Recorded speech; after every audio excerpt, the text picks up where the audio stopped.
This podcast is supported by patrons. You can find a full list of them in the description of this episode.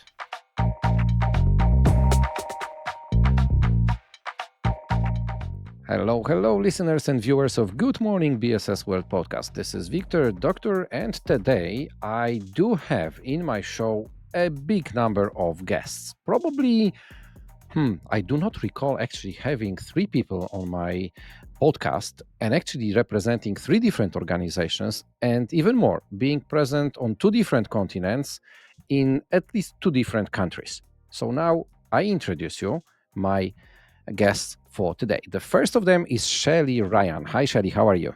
Hi, I'm doing well. How are you? And I would like to say that good things come in three. Yeah, absolutely. Shelli, I do very, very well. Just tell us a few words about yourself. Who you are, what do you do on a daily basis? Sure. So I'm a cross-border go-to-market leader. I help companies land and expand in foreign lands as well as different accounts in the global business services sector as the CEO of Ad Hoc. And we're an on-demand resource company that's been around for almost 30 years. Thank you, Shelli, very much. And together with you, there is Michael Nacarato. Hi, Michael. How are you? Good morning. How are you? Very well, very well. So, Michael, the same question to you. What do you do on a daily basis? On a daily basis, I am the head of a third-party risk management program. For the past 25 years, I've been leading financial services companies in outsourcing and offshoring and managing that vendor risk. And I currently sit on the International Association of Outsourcing Professional Strategic Advisory Board, so leading a large association. And Shelli and Michael actually are connecting with us from US, but with us, there is another person from Europe, so very close to the place where I am located. I am in Poland, and Jens Voigt is with us from Germany. Hi, Jens, how are you?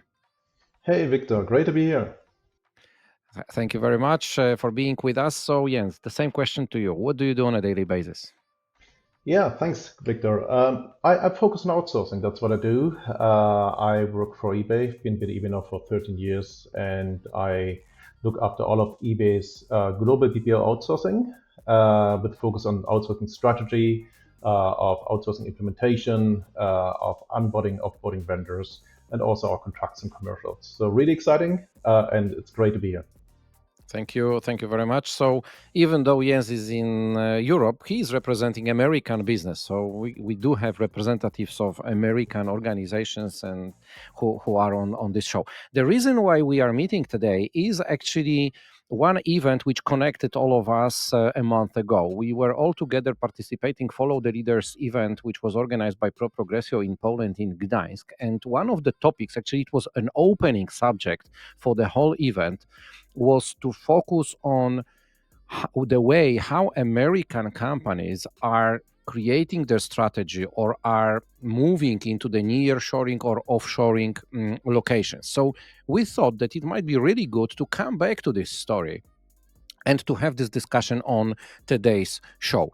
This discussion in Gdańsk was led by Shelli. So Shelli, I will start with you. Let's make those few weeks step back, I would say, and tell me your, let's say, feelings after those discussions. What was your takeaway from that meeting? Yeah, I had a couple, and thank you so much for asking. It sounded to me like the Poland businesses are ready, in Central Europe as well, but ready to take a look at exploring other lands, especially the America accounts, America brands.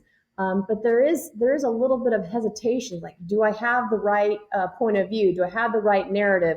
Do I understand how to get to those types of brands? Do I put a center there? And so all of those questions and more were part of our discussion. And I think that Jens and Michael had some very good points in that, hey, there's a checklist that not only they go through, but also others like them in America to say, are you ready to service the market? And I know, Jens, you had a checklist of that as well that eBay goes through to make sure that who they're sending business to can check all those boxes that you guys have. Yeah, absolutely. And it's a very comprehensive checklist, as you would expect, from a company of the size of eBay. But it really comes down maybe to some critical success factors, as in what is the value proposition of the market you're going to invest? And that's a combination of the return on investment, but also the cost of investment. It's risk driven, really important. And nowadays, we all understand, that risk is such a critical factor. You talk in GDPR and any other such associated risks. Regulation is a massive factor in not only in our industry but in most industries nowadays. And also, you want to understand the macro environment you invest in, right? How is Poland as a market developing? Is it a market that's growing? What's the competitiveness of the market you're going to go into? Who are your competitors in the first place, right? So there's a lot of these things you work through in order to make your decisions, and hopefully at the end of the day, make the right decisions. Yeah, and I would agree with Jens, right? It has to be risk-based, especially for those in financial services, right? Our greatest fiduciary responsibility to our clients is protecting their data. And as Jens said, looking at the economics, that's very important. And I'd say over time, the driver has changed. When we started, 20, 25 years ago, arbitrage was the number one driver of going to outsource and offshore. But now with the disruptor that COVID was, we learned that we don't have to have 200-300 people in one secured ODC, in India or the Philippines. Now, instead of chasing the dollar, people are chasing the talent, right? And the other disruptor has been AI, Gen AI, and pretty soon agentic AI. So that's kind of leveled the playing field. Also, where we now need to look for partners that can help us navigate this whole new world of AI. And I think that Michael had a good point there, not chasing the dollar, but chasing the talent. And what I'm seeing as a go-to-market leader here is that, at least from the Polish perspective, they say we're not the cheapest option as an outsourcing location. And so they're concerned about how to compete with lower cost, maybe nearshore, maybe offshore locations. And what I tell them is it's a value regardless. You have so many languages, you have so many skills, you have great talent, like Michael mentioned. And so that's part of that narrative, that point of view that they really need to craft to bring to the American brands. Because look, at the end of the day, some of the Americans are saying, we actually want great customer care, not a bunch of push the buttons and having it being automated by and large. So maybe let's go deeper into those areas, because if I remember well, I think it was 1995 where the first BPO and SSC companies started to enter Poland. So it's 30 years back if we take a look from now. And I do remember times when there were like dozens of new BPO centers or SSC centers open every year by year by year. Then the pandemic came. Yeah. So it chilled down the market, but didn't frozen it totally. But definitely the dynamics of newcomers from the BPO and SSC industry is now much lower than it was before. But the country, like Poland, is hungry for the new investors. We know we are a good destination. We do have experience of 30 years and so on and so on. But if you were, for example, to point or to advise the Polish cities or the Polish government, maybe let's say it in a wider way, what to put attention to, what are the strong things which we should show to the American market, to American brands, to have them in Poland, so what they would be? I think it still comes down to the fundamentals, So, and anybody looks into going into a market, you want to understand what is the competitiveness of the market. Arbitrage, to Michael's point, may not be the one and all anymore, but it's still critically important. So when I look at Poland from an arbitrage point of view, I think Poland still has an appealing case within Europe. So if I'm an investor to look at where do I want to invest within the EU, purely from an arbitrage point of view, Poland is still very, very attractive. Yes, I think the variance has narrowed, against, let's say, markets like Germany, France, and even Italy or Spain, but it's still very attractive. You look at the other fundamentals. What's the infrastructure like? And the infrastructure, when I look at the Polish infrastructure, and that's also my personal experience because I spent a lot of time in Poland, has significantly increased over the last 10 years. I just looked actually up some numbers earlier today, and I think the motorway network just doubled over the last 10 years. Similar investments into the rail system, similar investments into new airports here in Poznan. We look at Wrocław, all new airports. I think they're planning a new airport in Warsaw as well. So massive investment going on there, which is fantastic, and that's really important. We talk about risk. I think if there is one thing you cannot fault Europe for, the EU in general, is risk mitigation. You look at all the regulations that are in place. Europe is a very, very safe place from a regulatory point of view. It's a good place to go to if you care about these things. As to Market's point, which most companies now have probably as their highest success factor. And last but not least, you want to have the educational level. And I think Poland very strong on the educational level as well. I think 46% of the education level is tertiary, so there's college degrees. It's really high compared to the rest of Europe, and certainly higher than from what I've seen in Germany. So all of these are great assets for Poland to have.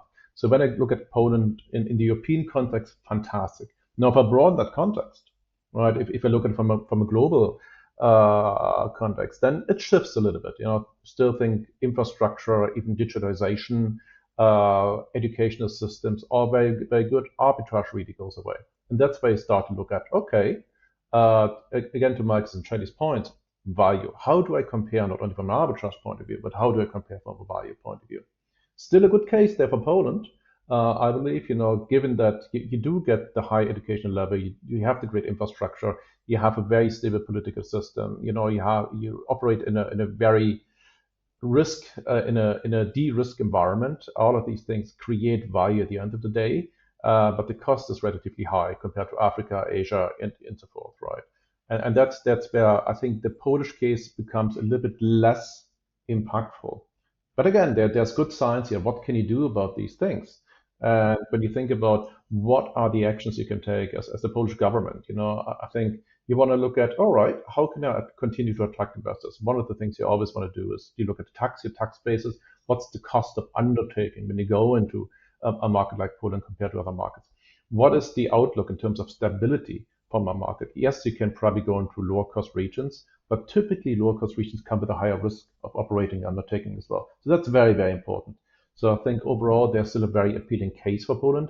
Now, Poland cannot sit on its laurels, right? I think we all need to be competitive, and we need to remain competitive. So ongoing investment, in particular into education, I think is absolutely critical. I think Poland needs to get clearer on what do I stand for as a market, as a business, if I want to talk about it this way, right? Do I want to broadly invest into every industry, or do I want to focus on certain industry and create a competitive advantage in these industries? If so, what are these industries? What is closest to my heart? Where do I see most competitive advantage? And I haven't really seen that in Poland. I think there's an opportunity to do that when I look at, and I looked at that, I think, earlier this week, at the really interesting 2025 government investment plan, which is very comprehensive. And I think there's investments planned in the region of 130 billion euros, which is, for land of Poland, for a country of Poland, so it's a very, very substantial investment, but it's really broad. And that's the first thing I noticed. It goes across all industries, all infrastructure issues. It goes across all educational systems. So I think focus is critical, because even though Poland is a large market within the EU, 40 million inhabitants, it's a very, very large market.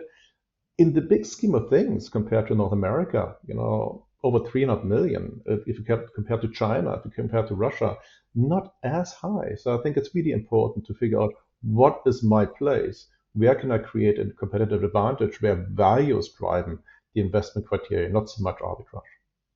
And when we work with some of the Central Europe BPOs and shared services companies, I think Yen hit it on the head, nail on the head.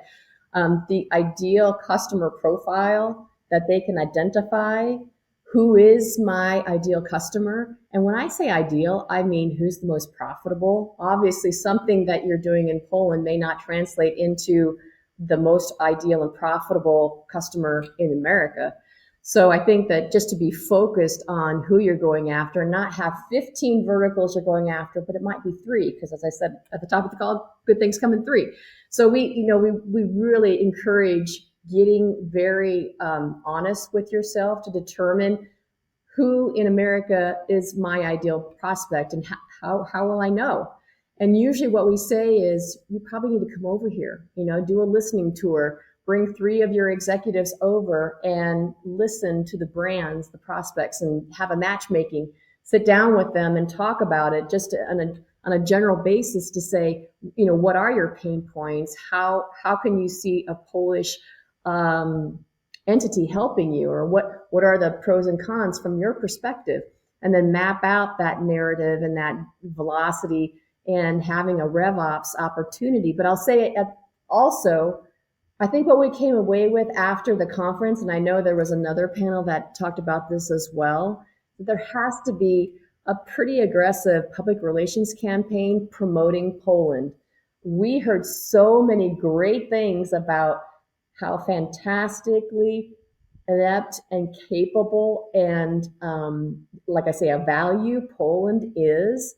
But when you get back to the States, it's so silent. The brands aren't hearing a lot. There are other countries that have a massive PR campaign here in the States to get the message out from a central agency, for example. The last thing I'll say before Michael has some really great things to say is this, that some of that will then follow on to either bringing businessmen over to United States and having these road shows, which I think Michael's going to talk about, but then having brands come over to Poland and see these great things that are happening. So it's a duplicate tour where there's some great things going on there, and potentially having ambassadors saying great things about the country. If you look at the South Africa presence and efforts, it's very clear that there's a lot of noise coming from Africa and South Africa, and Poland could do something like that. But Michael, you were talking about some of the road shows in Chicago and meetups that you guys helped to put together. Yes, and I couldn't agree with you more. Going over to Poland and immersing myself in the talks and the panels of the association, but also the tour that we got of the Tri-City and looking at the different office buildings and complexes and the way the individual workspaces, just some of the cutting edge things that were being done there. It reminded me everything that Jan said, I totally agree with. And from financial services, we tend to focus on security and stability, which I had seen in Poland. And I think I had said this up on the panel. I had a flashback of the first time I brought an executive to India. I had 2 or 3 attempts to get my head of technology over to India, and he was reticent, didn't really know about India, hadn't been exposed. And he only was there for a couple of days. I had spent 2 weeks there. The entire flight home, he was just pinging me. My phone was pinging off the hook. Hey, you need to talk to so-and-so when you get back. Hey, we could do this over there. So skeptical going over, but when he saw it, felt it, and touched it, it was totally different. And that's what I came away with on my trip. That was my first trip to Poland, didn't know what to expect, was really impressed with everything Jan said that we experienced there. English as a second language was very well. But I came away with, I didn't know Poland's identity in the global business services space. And, we have a few industry associations, the IAOP, International Association of Outsourcing Professionals. We have our World Summit in Chicago every year. There's a sourcing industry group, there's shared assessments. There are a few major associations, conferences that you can go to. And like Shelli said, Africa is being very aggressive. Multiple countries in Africa for the last 2 or 3 years have set up booths, exhibit halls. They're making those contacts. They're accelerating getting those 2 or 3 executives to come over and host. And I think that's really important. And as someone who has had operational responsibility for processes moved offshore. Shelli hit another point. We want to look for strategic partners. We're not looking for vendors. Some will chase individual attributes like arbitrage or something else. But when I saw Poland, I looked at when you look at all the attributes you have to consider and you normalize them, it is very attractive environment. And I think we just needing to get the word out. I had gone to Vietnam about 6 years ago. And what really impressed me is the different companies across Vietnam that I talked to, they said, hey, we don't want call center work. We don't want back office work. Continue to send that to India and the Philippines. Our identity is finance and accounting and technology. So they were very upfront. This is our core focus. And as someone who has been responsible for operations, one of the things I'm very cautious of is when I have a partner or bring on a partner and they say yes to everything that I need. And I like to see organizations that want to protect their brand and want to stay in what their core function is. But Shelli's right. First step is to bring your brand and aggressively market it in the US and then bring some executives, make those contacts, because once you bring them to Poland, they'll have a whole new perspective of what the art of the possible is in Poland. And one of the things I have been researching, Wiktor, I'm thinking to myself, Shelli, what would be the ideal scenario for Poland? And I think it is a public-private partnership, because what I see is a lot of the global business service companies shouting, Poland's great, but that's a voice of one, right? And they're in many different channels. But if it's a public-private partnership bound by the central agency, that's the hub, they're all investing in one effort and then putting it out as one, that might be a better go-to than having a BPO say this, a BPO say that, a shared service say this, that we all come together. Because I think that's another point that we saw at the conference, which is, well, we're actually saying that we're great. No one's hearing us. Well, that's because you're a voice of one. But if you gang together, we're better together. I think that's probably a better way to do it. And like I say, there are other countries that are doing that, getting funds from the government, getting funds from private sector, and then moving as one entity to do not only the go-to-market, the narrative, but also the roadshows, the PR, the everything, going to conferences, setting up booths, perhaps. It's really something that I think might be something for Poland and some of the business people to think about, but also the central agency as well, to come together and to make that effort possible for 2026.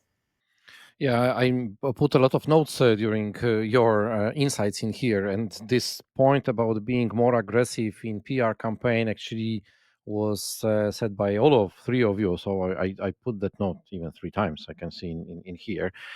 So that's a big thing, because to be honest, I can tell you that in Poland we do have a perception that Poland is quite visible on the international market as a country. Yeah, so we are not a small country within Europe. This is, I think, sixth biggest one, if I count it well. So we are present in a number of different industries, in different fields of business or economy, and so on and so on. So hearing this, that this is just our perception and this is not like the reality, this creates a lot of questions in my head. How to do it and who does it better than Poland? You mentioned here Africa destination, that they are aggressive. So the question is, what do they do differently, different to this what we do, that they are more visible than us? Well, I might jump in on that. It seems to me, and this is from my research, is that they have an entity separate from the private businesses trying to toot their own horn, that they get funds from a government entity to fuel that type of either PR campaign, those road shows, those tours, and all of the brands videos that they send out. So it is a concentrated effort that they have. They have logo, they have brand, they have effort. It's monumental what they've done. And so it might be interesting for a reverse engineering of that to see exactly how they did that. But from what I understand, representing a few of the South African BPOs and global business companies in South Africa, that's what they do, that they have their own PR, but they also have an overarching effort from this entity. And we know who runs that, but great opportunity for the grandfather of BPO in South Africa to run that, to help better the country. Because look, at the end of the day, they've got some interesting talent, cheaper. They have a huge unemployment rate, so there's eager talent. They want to work, and all they needed was that microphone or that megaphone to tell folks that we're here. So I think that's probably what I see. And I know, Michael, you had some other thoughts on what other countries are doing. You talked about Vietnam and India, of course.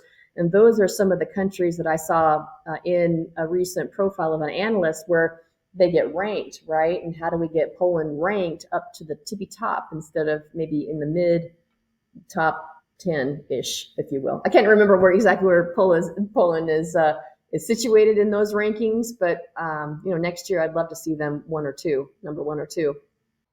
Yeah, I think there was another interesting dynamic about Africa and South Africa that helped them get more of a spotlight. It's the impact sourcing, right? So there's companies that are going into really underserved areas and creating opportunities, bringing the outsourcing opportunities to communities that would never have this opportunity. And the education system is there, but just the banner of impact sourcing has helped them really be able to tell their story and gain the ears of folks at a more accelerated rate.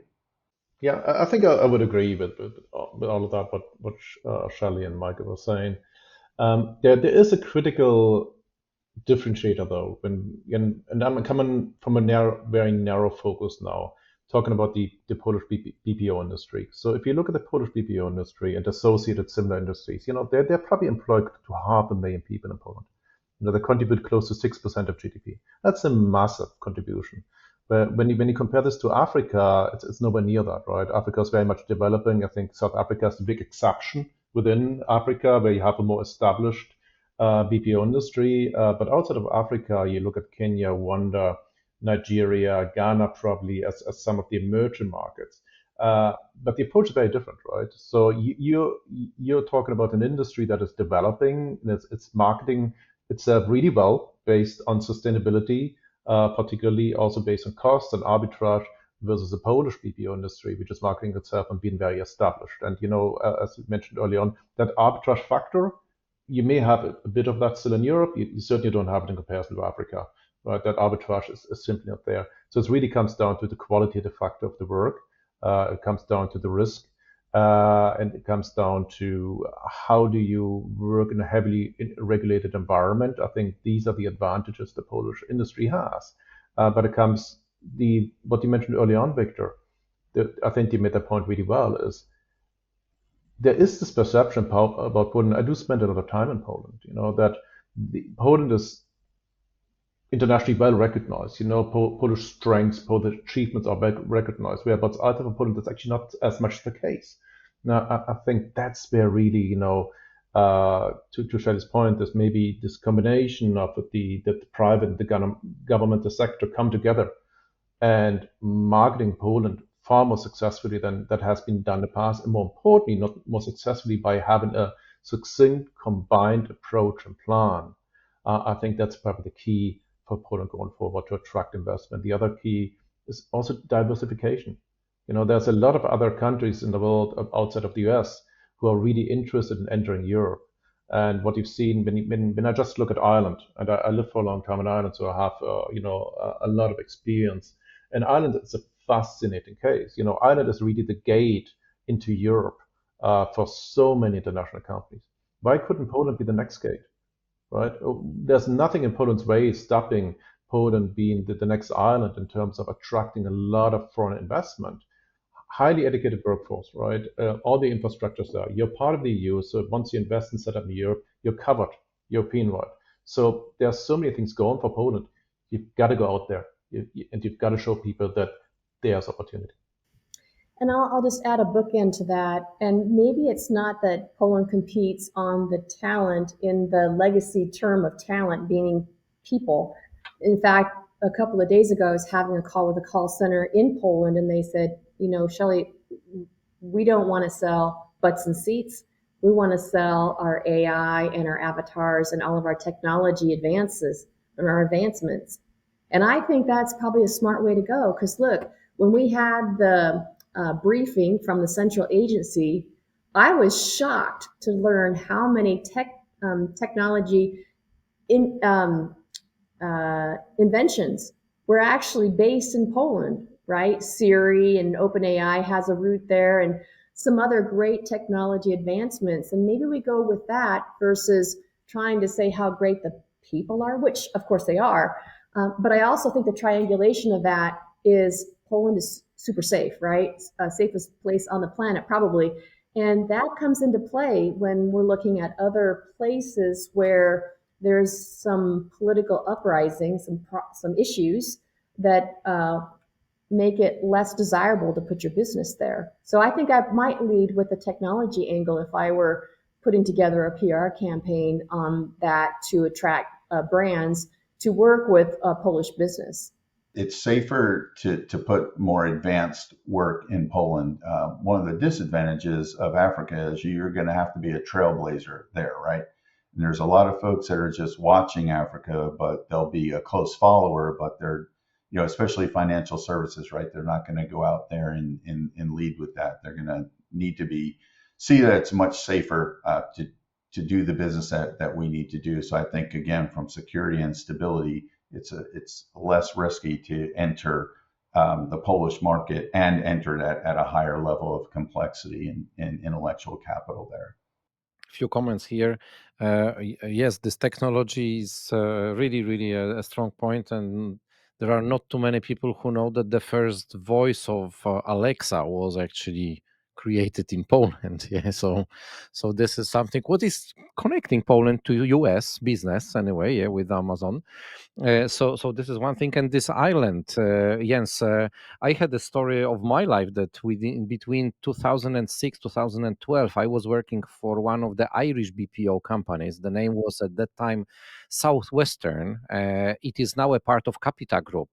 But at that time, I was opening their operation center in Poland, and I spent a lot of time in Cork and in Dublin, just getting familiar with this BPO business. And I do remember this time how strong Ireland was in BPOs and how many American companies were and still are having their European gate within Ireland. Yeah. So thanks for those tips, Michael. I will come back to you. I can see that we are already half an hour of our talk, but I need to ask this question because you are working and representing IAOP, the International Association of Outsourcing Professionals, a big organization. I do follow the activities of this association since I remember, and there are a lot of initiatives which were started within this association. But one of the projects which is now growing is titled "Know Before You Go." And this is something what I wanted to have within our discussion, at least in few sentences. If you could just tell us what this project is about and who actually should be interested about it. Oh, it's a great program and it's been really well received. So we piloted it 2 years ago at our World Summit.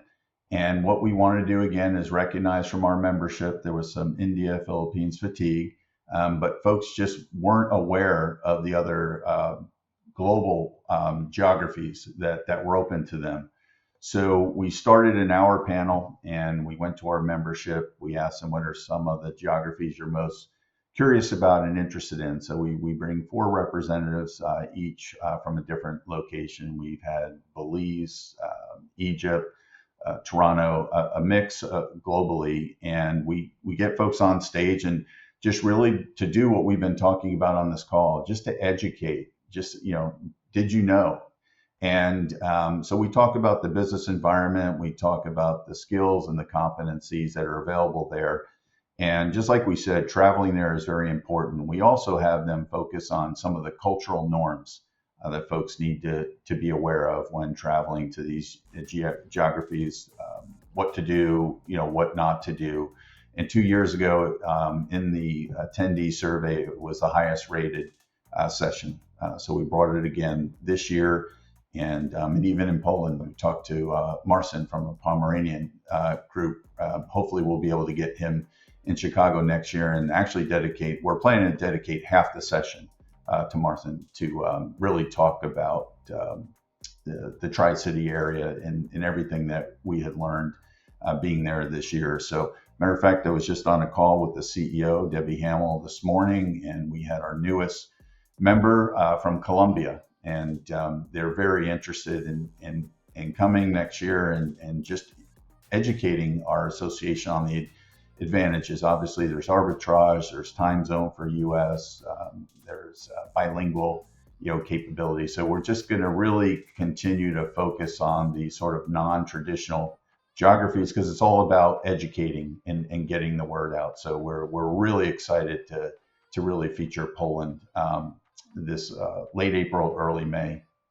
I'm looking very much forward to that, and I know that Marcin, which you mentioned in here, the Deputy Director of Invest in Pomerania, he is absolutely a great speaker and knows a lot of information, not only about Pomerania region, but about Poland as a country and as a business destination as such. So I do keep my fingers crossed to have this presence. Maybe I will also join you in Chicago to just listen to this, how it looks like.